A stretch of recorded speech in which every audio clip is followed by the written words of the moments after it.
Assalamualaikum warahmatullahi wabarakatuh.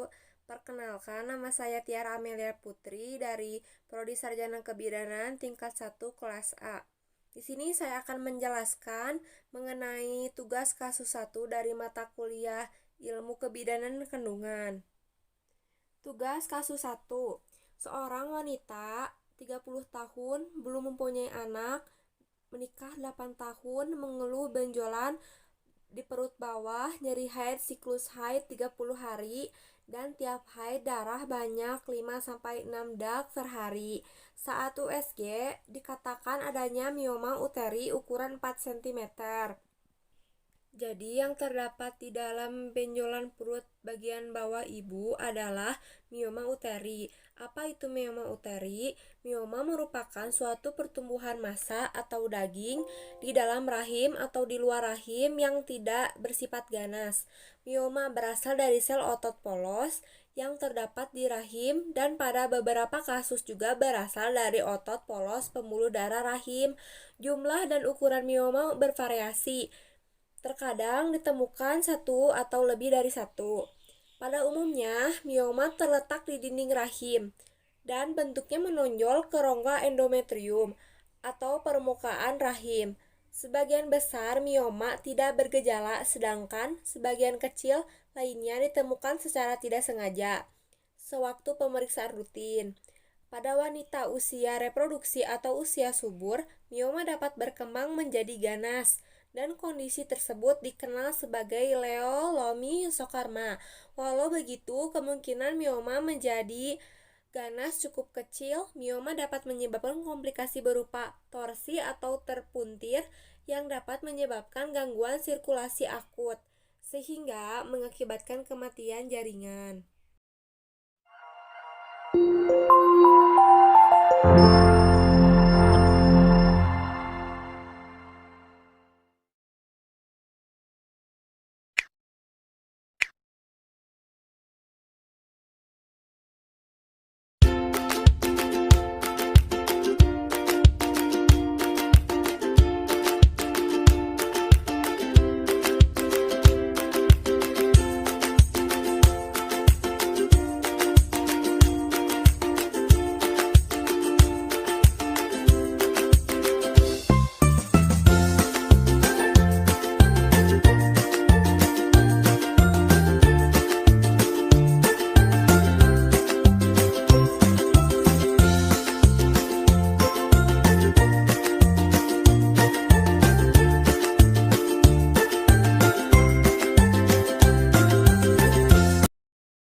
Selanjutnya anamnesisnya. Yang pertama, identitas pasien. Nama Nyonya S, umur 30 tahun, pendidikan SMP, pekerjaan swasta, perkawinan, sudah menikah, agama Islam, alamat Jalan Permatasari Blok A, suku yaitu Jawa. Yang kedua, ada keluhan utamanya, yaitu mengeluh benjolan di perut bawah, nyeri haid, siklus haid 30 hari, dan tiap haid darah banyak 5-6 dak per hari. Yang ketiga, ada riwayat penyakit sekarang, yaitu adanya mioma uteri ukuran 4 cm.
Pertama, mengenai pemeriksaan fisik. Bisa dilihat di sini yang pertama ada status generalis. Ada keadaan umum, yaitu terlihat pucat, kesadaran yaitu kompos mentis, GCS yaitu M4P5M6, ada vital sign. Yang pertama tekanan darah 130/70, lalu ada nadi 100 kali per menit, lalu ada pernapasan 24 kali per menit, ada suhu 37 derajat Celcius, kepala yaitu normosefali, mata yaitu konjungtiva anemis, plus per plus, klera inserik yaitu min per min. Lalu ada jantung yaitu DBN, lalu ada paru yaitu vesikuler, plus per plus, roaki min per min, wheezing min per min, yaitu ada abdomen juga. Pertama, infeksi tidak ada, lalu ada palpasi, nyeri pada bagian perut bawah, perkusi yaitu DBN, auskultasi yaitu peristaltik usus yaitu plus, ekstremitas yaitu edema min per min. Lalu yang kedua ada status ginekologi. Terdapat infeksi yaitu perdarahan pada vagina, tiap haid darah banyak 5-6 duk per hari. Palpasi yaitu nyeri pada bagian perut bawah, terdapat benjolan.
Kemudian, pemeriksaan ginekologis. Yang pertama, ada syarat pemeriksaan ginekologis. Dilakukan dalam ruangan tertutup untuk kepentingan yaitu privasi seorang asisten dokter wanita dan untuk anak perempuan ditemani oleh ibunya. Penerangan yang cukup disertai dengan peralatan pemeriksaan ginekologi standar. Lalu ada perlengkapan pemeriksaan ginekologi standar.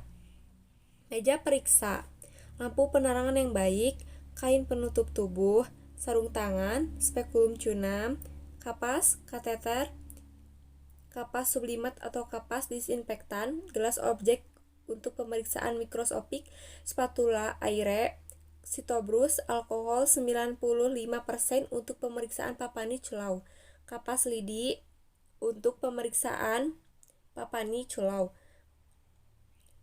Gonorrhea trichomonas candida botol kecil dengan larutan fisiologis untuk pemeriksaan segar trichomonas dan candida. Cunam, porsio, sonde uterus, cunam biopsi dan mikrokuret. Lalu selanjutnya pemeriksaan posisi ginekologis. Posisi lateral yaitu miring ke kiri dengan sendi lutut dan pada semi fleksi, dan posisi dorsal yaitu pasien berbaring terlentang kedua sendi dan sendi lutut semi. fleksi kedua tungkai dalam keadaan saling menjauh satu sama lain, sehingga daerah perineum terpapar, bokong pasien diganjal dengan bantal. Selanjutnya, pemeriksaan penunjang. Dengan USG abdominal atau transvaginal, yaitu terlihat massa pada uterus. Lalu pemeriksaan darah lengkap vaginal Tosser, yaitu didapatkan pendarahan per vagina teraba massa, konsistensi, dan ukurannya. Sitologi yaitu menentukan tingkat keganasan dari sel-sel neoplasma tersebut. Penata laksanaan. Yang pertama, konservatif dengan pemeriksaan periodik. Lalu yang kedua, radioterapi, yaitu hanya dilakukan pada wanita yang tidak dapat dioperasi atau Broderick's Pattern. Lalu uterus harus lebih kecil, bukan mioma jenis submukosa, tidak disertai radang, pelvis, atau penekanan pada rektum. Lalu tidak dilakukan pada wanita muda sebab dapat menyebabkan menopause. Lalu yang ketiga, operasi.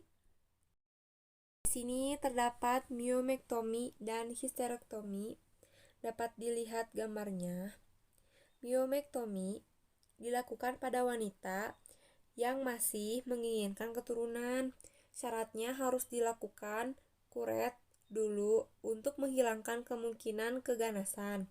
Kerugiannya yaitu melemahkan dinding uterus sehingga dapat menyebabkan ruptur uteri pada waktu hamil.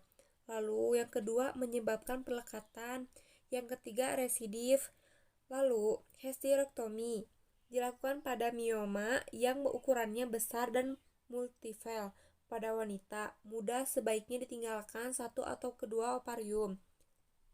Maksudnya adalah untuk menjaga agar tidak menopause sebelum waktunya dan menjaga gangguan koroner atau arteriosklerosis umum. Sebaiknya dilakukan histerektomi total, kecuali bila keadaan tidak mengizinkan, bisa dilakukan histerektomi supravaginal untuk menjaga kemungkinan keganasan pada serviks, sehingga sebaiknya dilakukan pap smear pada waktu tertentu. Baik, itu saja yang dapat saya jelaskan dan saya sampaikan mengenai penjelasan tugas kasus 1. Sekian dan terima kasih. Mohon maaf apabila ada kesalahan dari penyampaian saya. Assalamualaikum warahmatullahi wabarakatuh.